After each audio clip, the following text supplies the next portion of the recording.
President Trump is facing fresh online mockery after appearing unusually sluggish during a White House event, moments after delivering a speech that sparked confusion over one very specific claim: Maine lobsters.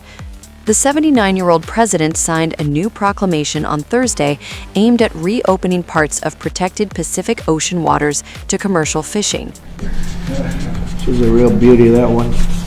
Okay.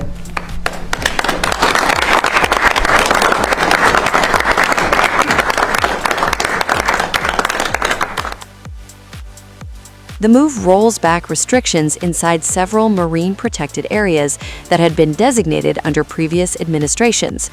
But while the policy announcement itself drew attention, it was Trump's appearance during the ceremony that quickly took over social media. Video circulating online appeared to show the president briefly struggling to stay engaged as North Dakota Governor Doug Burgum addressed the audience. Some viewers claimed Trump looked groggy. Others joked he was dozing off at his own event. The clips spread rapidly across social platforms. Earlier in the ceremony, Trump defended the decision to reopen fishing access and argued that environmental protections had hurt American fishermen and pushed the country toward foreign seafood. That is when the president made a remark that immediately raised eyebrows. I opened it up. You know who was fishing there? Canada. Japan was fishing there. Maine lobster. You couldn't get a Maine lobster. You had to go to Japan to get a Maine lobster. You believe it? You had to go to Canada to get a Maine lobster. They were fishing there. Not only that, you had to go a day and a half in a boat, and they had you at 3 knots. That means like essentially a little bit different than 3 miles an hour, but it means slow.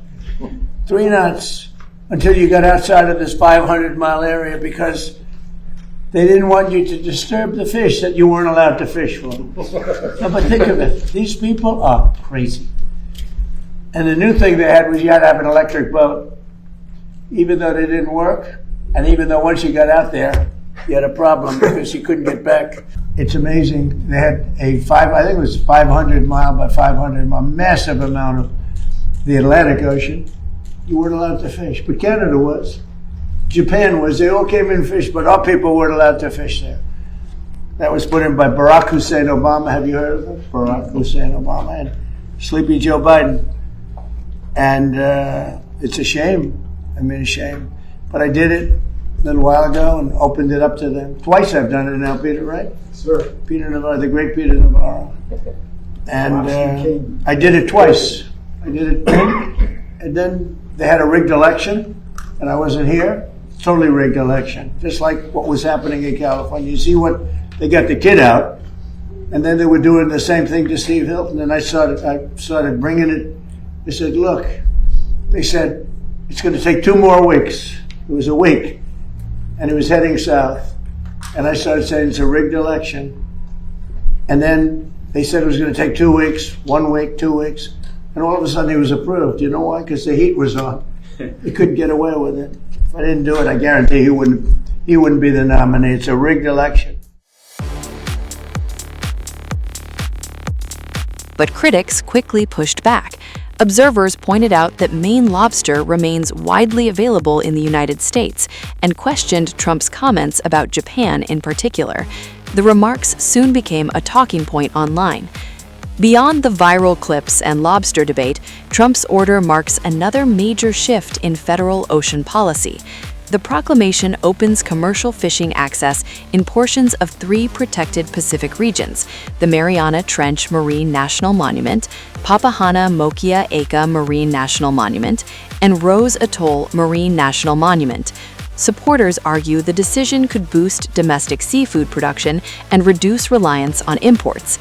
Environmental groups, however, warned that protected marine zones play an important role in preserving vulnerable ecosystems and rare sea life. Trump has repeatedly argued that previous protections created unnecessary limits on American industry. His administration says this latest move is about competitiveness and jobs. Critics say the environmental cost could outweigh the economic benefits. But online, many people were focused on something else entirely. Not the fishing, not the proclamation, but whether the president looked like he needed a nap during his own signing ceremony. This comes as President Trump was spotted with his eyes closed while attending the New York Knicks versus San Antonio Spurs matchup at Madison Square Garden.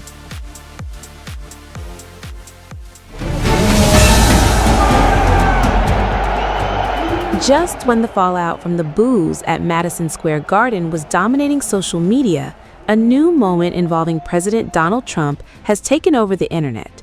This time, it wasn't what the crowd was doing, it was what Trump appeared to be doing. Viral videos circulating online appear to show the president with his eyes closed during Game 3 of the NBA Finals at Madison Square Garden, where the New York Knicks faced the San Antonio Spurs. Within hours, the clips exploded across social media, generating thousands of reactions and triggering a fresh wave of commentary from critics and supporters alike. Trump attended the game as a guest of Knicks owner James Dolan and was seated in the owner's box overlooking the court. Joining him were Interior Secretary Doug Burgum, Transportation Secretary Sean Duffy, and his granddaughter Kai Trump. But as a championship showdown unfolded on the hardwood, social media users became fixated on another storyline unfolding in the stands. Many online claims the president appeared to be asleep during portions of the game.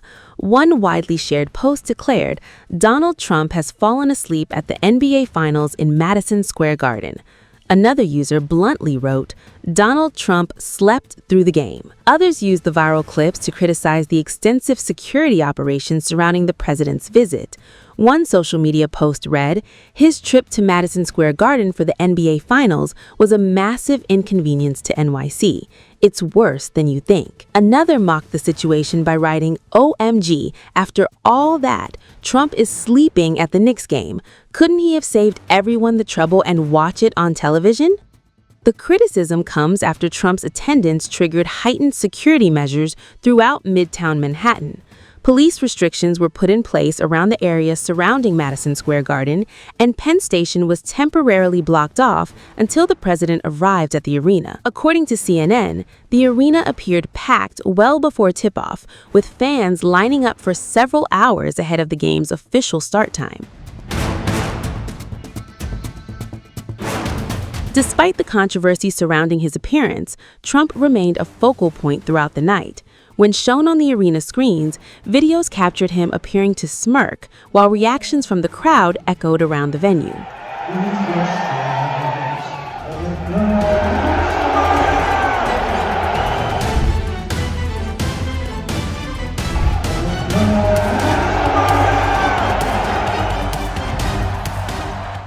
The boos were impossible to ignore. U.S. President Donald Trump found himself at the center of a viral social media storm after attending Game 3 of the NBA Finals at Madison Square Garden, where the New York Knicks faced off against the San Antonio Spurs. And while the action on the court grabbed headlines, it was the reaction inside the arena that quickly stole the spotlight. Videos circulating across social media show Trump appearing on the Jumbotron during the national anthem. Almost immediately, a chorus of boos could be heard echoing through Madison Square Garden.